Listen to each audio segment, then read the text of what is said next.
Món ăn thường ngày. Xin chào các bạn. Hôm nay mình sẽ giới thiệu các bạn món canh khoai tây, một món ăn rất là phổ biến. Nguyên liệu gồm có 300g khoai tây, 2 củ cà rốt, 2 trái cà chua và hành lá, gia vị tổng hợp, tỏi.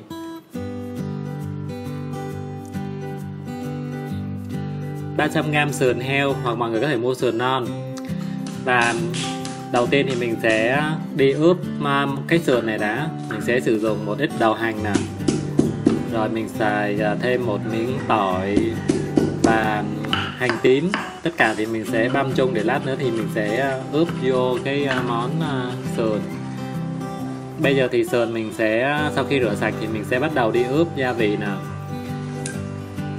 Mọi người có thể chọn món sườn non tùy theo sở thích của mình nha, nhưng mà mình thích ăn sườn già.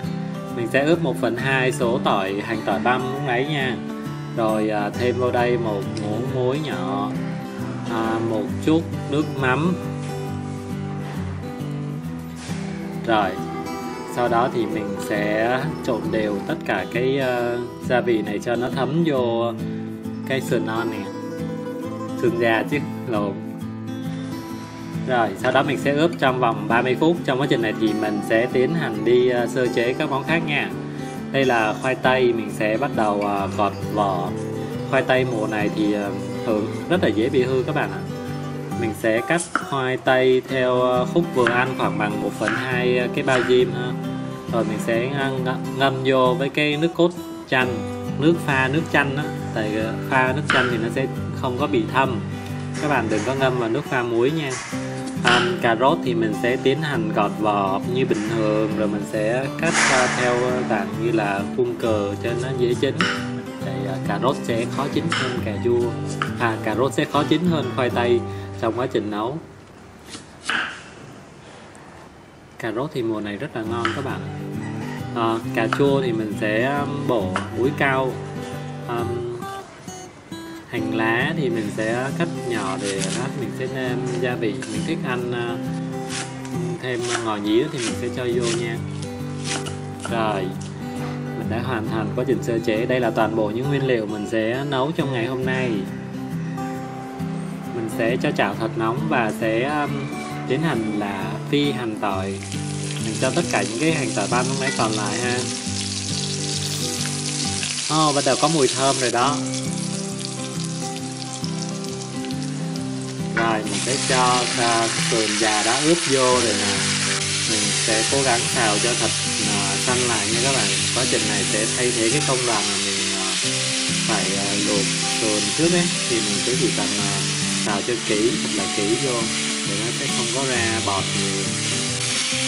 Bây giờ thì sườn cũng đã xanh lại rồi thì mình sẽ cho thêm nước vừa ăn vô, ngập miếng sườn được rồi. Mình sẽ nấu trong khoảng từ lúc sôi cho tới lúc cho khoai khoảng 10 phút nha. Mọi người thích ăn xương mềm hơn thì mọi người sẽ nấu cho thịt nó rửa ra cũng được. Còn mình thích ăn thịt cứng cứng thì mình sẽ chỉ nấu khoảng 10 phút thôi. Bây giờ nước đã sôi trở lại thì mình sẽ chờ thêm một lúc nữa. Mình sẽ cho thêm khoai tây vô nữa. Mình sẽ vớt một xíu bọt ra nha. Nó cũng không nhiều bọt đâu.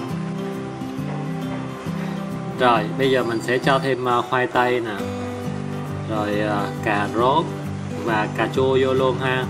Thực ra thì cà chua nó cho vô nó có vị chua ngọt giống trong người miền Nam thích hay ăn thôi. Còn người miền Bắc thì thường là không cho cà chua, nhưng mà tùy theo cái khẩu vị của các bạn ha. Mình sẽ đảo đều lên và bắt đầu nấu sôi thêm khoảng cho nó chín khoảng 10 phút nữa thì khoai sẽ mềm. Có rất là nhiều hương thơm lên rồi các bạn. Mình sẽ nêm lại cho vừa ăn nha. Mọi người có thể cho thêm muối để cho nó đậm đà, hoặc là cho thêm đường tùy thích theo cái sở thích của mình. Rồi bây giờ khoai của mình đã chín và mình sẽ cho thêm một ít tiêu và một chút hành lá. Wow, đã có một tô rất là ngon. Rồi mời các bạn cùng thưởng thức, và nấu món này cũng rất là dễ nhé. Cảm ơn các bạn đã xem clip. Hãy like và theo dõi để ủng hộ mình nhé. Xin chào.